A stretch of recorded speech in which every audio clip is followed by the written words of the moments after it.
Let's begin things at the nation's presidential office of Cheong Wa Dae. The president's special envoys to the U.S., China, and Japan are back home from their missions, and they visited President Moon earlier this afternoon to discuss in detail the outcomes of their travels. Our Chief Anchor Moon Connyoung joins us live from the top office. Connyoung, has that gathering come to an end yet?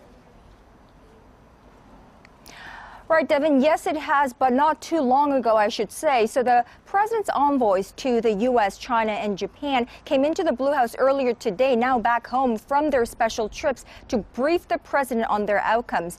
Now, the meeting lasted for quite a while, and the president himself, President Moon Jae-in, noted the importance of their roles already from the onset of the meeting.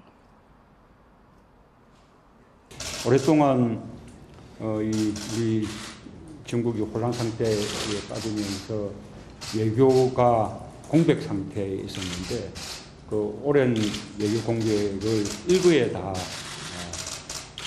공백을 메우고 치유하는 역할을 한 것 같습니다. Now, one of the very first things that President Moon Jae-in did as he took office earlier this month was to dispatch his special most trusted personnel to each country, key neighboring countries, to discuss various things and close the diplomatic vacuum that had been there and discuss various pressing issues of national interest. 각 나라별로 맞춤형 특사단이 구성이 돼서 아주 그에 대한 평도 좋고 또 성과에 대한 평가도 아주 좋은 것 같습니다.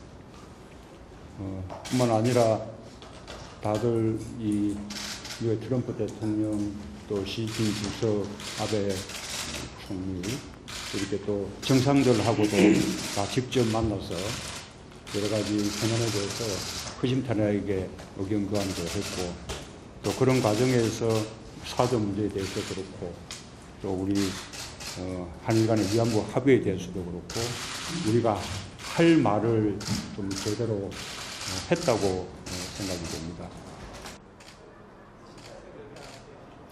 So President Moon Jae-in has some very positive reviews about his envoys' trips. Now, they all brought back invitations from the leaders of Washington, Beijing, and Tokyo of the South Korean leader Moon Jae-in's summit talks, bilateral summits with their respective leaders. Now, we already know that there will be a South Korea-U.S. summit happening at the end of June in Washington, and the other summits are also set to happen.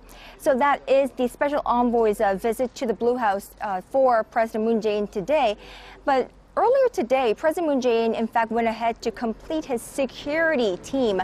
He named his first vice chief of the National Security Office a military personnel. He's the Brigadier General Lee Sang-chul of the South Korean Army. He is a retired general to the first vice chief position. For his second vice chief of the National Security Office, he named Kim Gi-jung. He's a dean of the Graduate School of Political Affairs or Public Affairs Administration at Yonsei University. He named him as his second vice chief. So you can see kind of a bilateral or balance there. Lee Sang-chul has been with the South Korean Army as well as the Defense Ministry with decades of experience in representing Seoul's defense team in various inter-Korean dialogue. And Kim Gi-jung is an academic who's been hailed by media as the foreign policy brain for Mr. Moon's campaigning in this year's presidential election. So, as you can see, as President Moon Jae-in said, there is now a balance between defense and diplomacy in his security team. Devin?